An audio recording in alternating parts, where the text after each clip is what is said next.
Lamentations chapter 5. Remember, Lord, what has happened to us. Look and see our disgrace. Our inheritance has been turned over to strangers, our homes to foreigners. We have become fatherless, our mothers are widows. We must buy the water we drink. Our wood can be had only at a price. Those who pursue us are at our heels. We are weary and find no rest. We submitted to Egypt and Assyria to get enough bread. Our ancestors sinned and are no more, and we bear their punishment. Slaves rule over us, and there is no one to free us from their hands. We get our bread at the risk of our lives because of the sword in the desert. Our skin is hot as an oven, feverish from hunger. Women have been violated in Zion, and virgins in the towns of Judah. Princes have been hung up by their hands. Elders are shown no respect. Young men toil at the millstones. Boys stagger under loads of wood. The elders are gone from the city gate. The young men have stopped their music. Joy is gone from our hearts. Our dancing has turned to mourning. The crown has fallen from our head. Woe to us, for we have sinned. Because of this, our hearts are faint. Because of these things, our eyes grow dim for Mount Zion, which lies desolate, with jackals prowling over it. You, Lord, reign forever. Your throne endures from generation to generation. Why do you always forget us? Why do you forsake us so long? Restore us to yourself, Lord, that we may return. Renew our days as of old. Unless you have utterly rejected us and are angry with us beyond measure.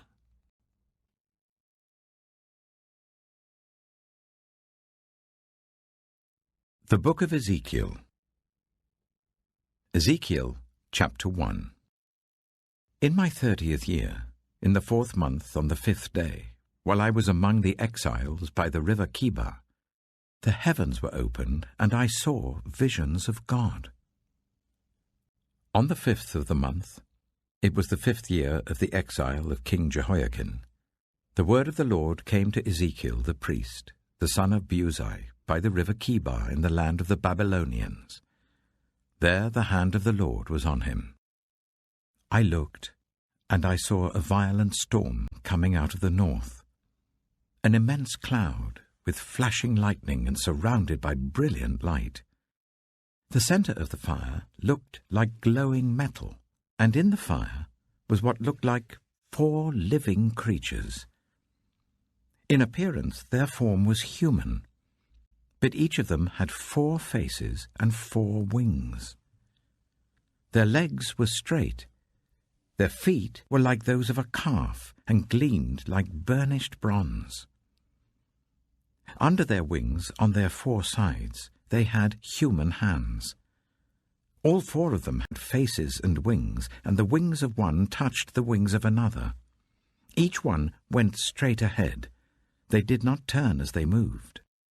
Their faces looked like this.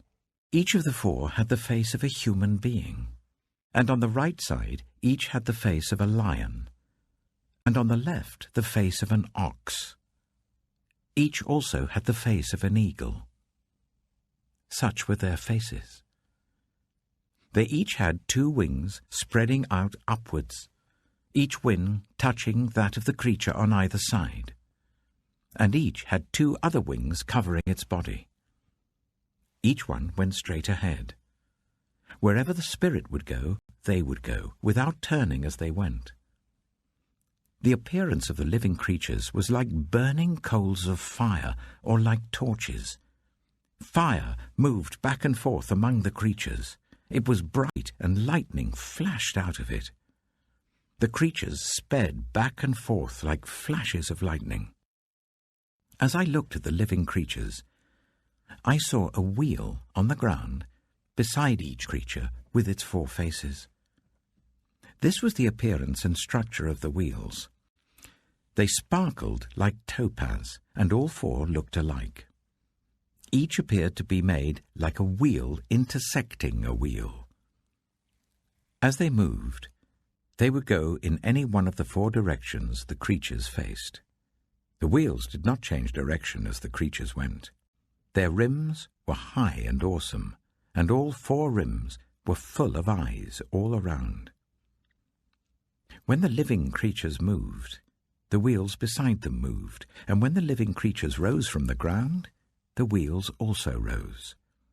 Wherever the spirit would go, they would go, and the wheels would rise along with them, because the spirit of the living creatures was in the wheels. When the creatures moved, they also moved. When the creatures stood still, they also stood still. And when the creatures rose from the ground, the wheels rose along with them, because the spirit of the living creatures was in the wheels. Spread out above the heads of the living creatures was what looked like something like a vault, sparkling like crystal and awesome. Under the vault, their wings were stretched out one towards the other, and each had 2 wings covering its body. When the creatures moved, I heard the sound of their wings, like the roar of rushing waters, like the voice of the Almighty, like the tumult of an army. When they stood still, they lowered their wings. Then there came a voice from above the vault over their heads as they stood with lowered wings. Above the vault, over their heads, was what looked like a throne of lapis lazuli, and high above, on the throne, was a figure like that of a man.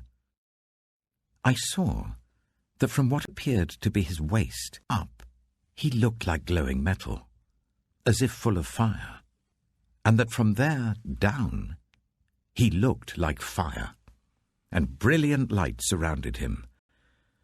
Like the appearance of a rainbow in the clouds on a rainy day, so was the radiance around him. This was the appearance of the likeness of the glory of the Lord. When I saw it, I fell face down, and I heard the voice of one speaking. Ezekiel chapter 2. He said to me, Son of man, stand up on your feet, and I will speak to you. As he spoke, the Spirit came into me and raised me to my feet, and I heard him speaking to me. He said, Son of man, I am sending you to the Israelites, to a rebellious nation that has rebelled against me. They and their ancestors have been in revolt against me to this very day. The people to whom I am sending you are obstinate and stubborn. Say to them, This is what the sovereign Lord says. And whether they listen or fail to listen, for they are a rebellious people, they will know that a prophet has been among them. And you, Son of man, do not be afraid of them or their words. Do not be afraid, though briars and thorns are all around you, and you live among scorpions. Do not be afraid of what they say, or be terrified by them, though they are a rebellious people. You must speak my words to them, whether they listen or fail to listen, for they are rebellious. But you, Son of man, listen to what I say to you. Do not rebel like that rebellious people. Open your mouth and eat what I give you. Then I looked, and I saw a hand stretched out to me. In it was a scroll, which he unrolled before me. On both sides of it were written words of lament and mourning and woe.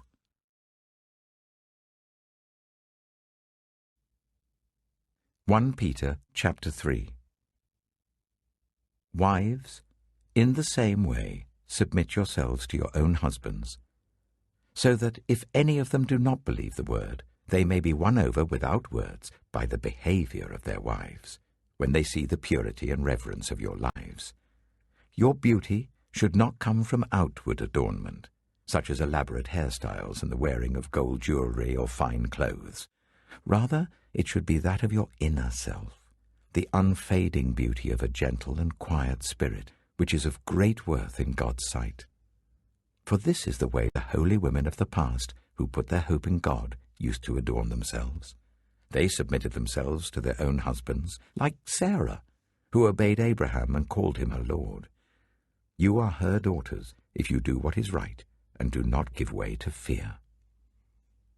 Husbands, in the same way, be considerate as you live with your wives, and treat them with respect as the weaker partner and as heirs with you of the gracious gift of life, so that nothing will hinder your prayers.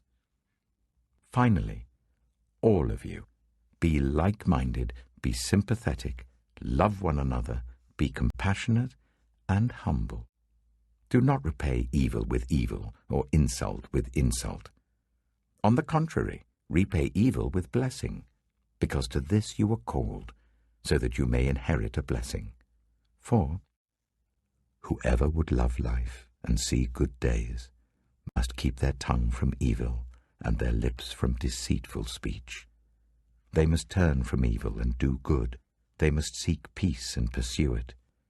For the eyes of the Lord are on the righteous, and his ears are attentive to their prayer. But the face of the Lord is against those who do evil. Who is going to harm you if you are eager to do good? But even if you should suffer for what is right, you are blessed. Do not fear their threats. Do not be frightened. But in your hearts revere Christ as Lord. Always be prepared to give an answer to everyone who asks you to give the reason for the hope that you have. But do this with gentleness and respect, keeping a clear conscience, so that those who speak maliciously against your good behavior in Christ may be ashamed of their slander. For it is better, if it is God's will, to suffer for doing good than for doing evil. For Christ also suffered once for sins, the righteous for the unrighteous, to bring you to God. He was put to death in the body, but made alive in the spirit. After being made alive, he went and made proclamation to the imprisoned spirits, to those who were disobedient long ago when God waited patiently in the days of Noah, while the ark was being built. In it, only a few people, 8 in all, were saved through water, and this water symbolizes baptism, that now saves you also. Not the removal of dirt from the body, but the pledge of a clear conscience towards God. It saves you by the resurrection of Jesus Christ, who has gone into heaven and is at God's right hand, with angels, authorities, and powers in submission to him.